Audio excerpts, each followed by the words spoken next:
Hello दोस्तों, आज हम होम साइंस में प्रोटीन, आहार एवं पोषण के अंतर्गत प्रोटीन टॉपिक का अध्ययन करेंगे। प्रोटीन प्रोटीन शब्द ग्रीक शब्द के प्रोटियास से बना है, जिसका अर्थ प्राइम अर्थात प्रथम स्थान पाने वाला तत्व है। इसकी खोज 1838 में वर्जीलियस व मोल्डर ने की थी। प्रोटीन में औसतन 16% या राउंड फिगर में 13.20% नाइट्रोजन उपस्थित होता है। प्रोटीन एमिनो एसिड से मिलकर बना है। शरीर में पाए जाने वाला antigen plus antibodies plus enzyme plus hormones आदि प्रोटीन का विशेष रूप है। नेक्स्ट पॉइंट, यह CHO व फैट के समान शरीर में संग्रहित नहीं होता है। प्रोटीन हमारे शरीर में कार्बोहाइड्रेट और फैट की तरह संग्रहित नहीं होता है। 1 ग्राम प्रोटीन से हमें 4.2 कैलोरी ऊर्जा प्राप्त होती है। यदि हम 1 ग्राम प्रोटीन लेते हैं तो उससे हमें 4.2 कैलोरी ऊर्जा मिलती है।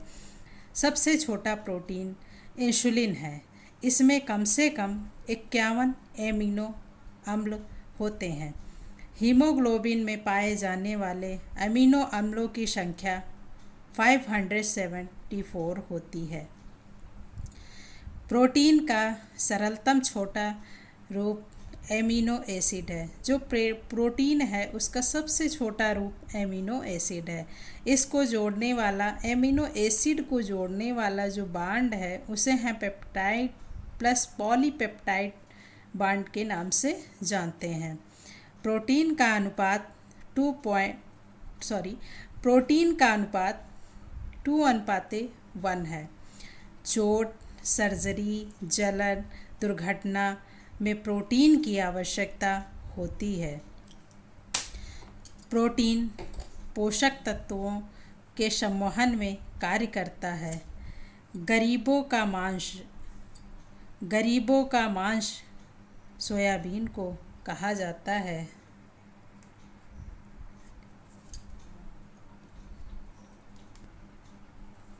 अब हम देखेंगे प्रोटीन का वर्गीकरण। प्रोटीन का वर्गीकरण 3 प्रकार से किया गया है: गुणवत्ता के आधार पर, स्रोत के आधार पर, रासायनिक संरचना के आधार पर। तो हम पहले गुणवत्ता के आधार पर प्रोटीन का वर्गीकरण देखते हैं। पूर्ण प्रोटीन, आंशिक प्रोटीन व अपूर्ण प्रोटीन। स्रोत के आधार पर प्राणिज पशु अथवा प्राणी के आधार पर। दूसरा है वानस्पतिक।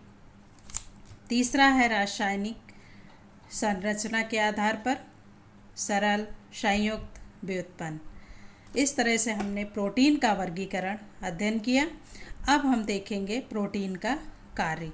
हमारे शरीर में प्रोटीन का क्या कार्य होता है? शरीर की वृद्धि एवं विकास करना।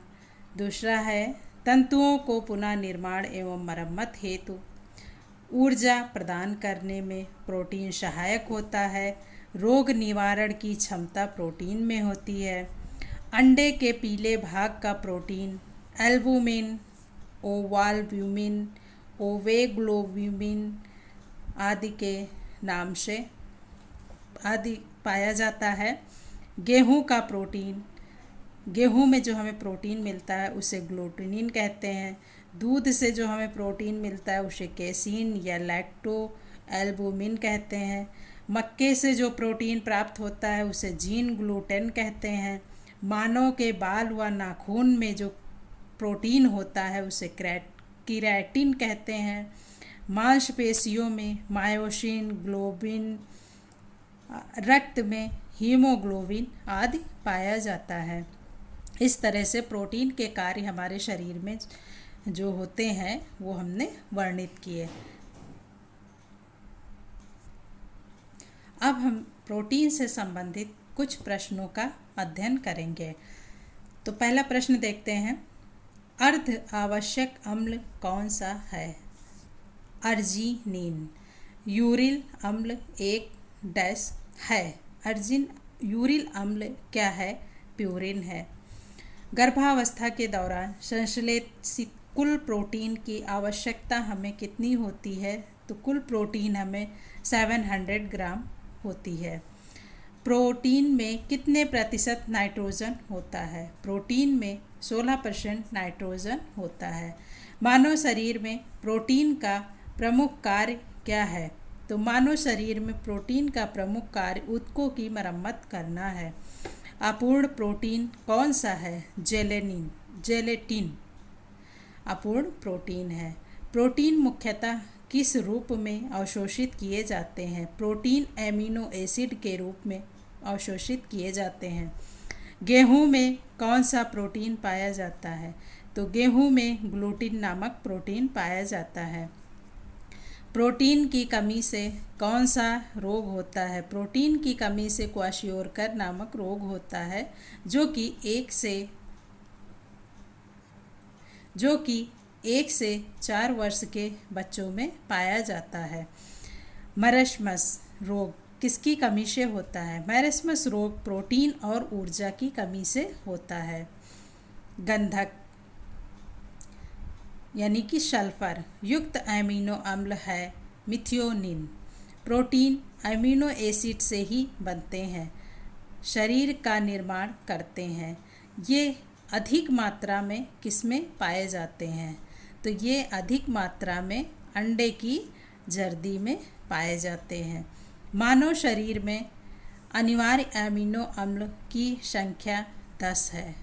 हमारे शरीर में अनिवार्य अमीनो अम्ल की संख्या 10 है। सोयाबीन में कौन सा प्रोटीन होता है? तो सोयाबीन में ग्लाइसिन प्रोटीन होता है। तो आज हमने प्रोटीन चैप्टर का अध्ययन किया। आप लोगों को हमारे द्वारा बताया गया प्रोटीन चैप्टर कैसा लगा, आप लोग प्लीज़ बताइएगा। और थैंक यू। हमारे चैनल को सब्सक्राइब करिए, लाइक करिए, शेयर करिए। धन्यवाद।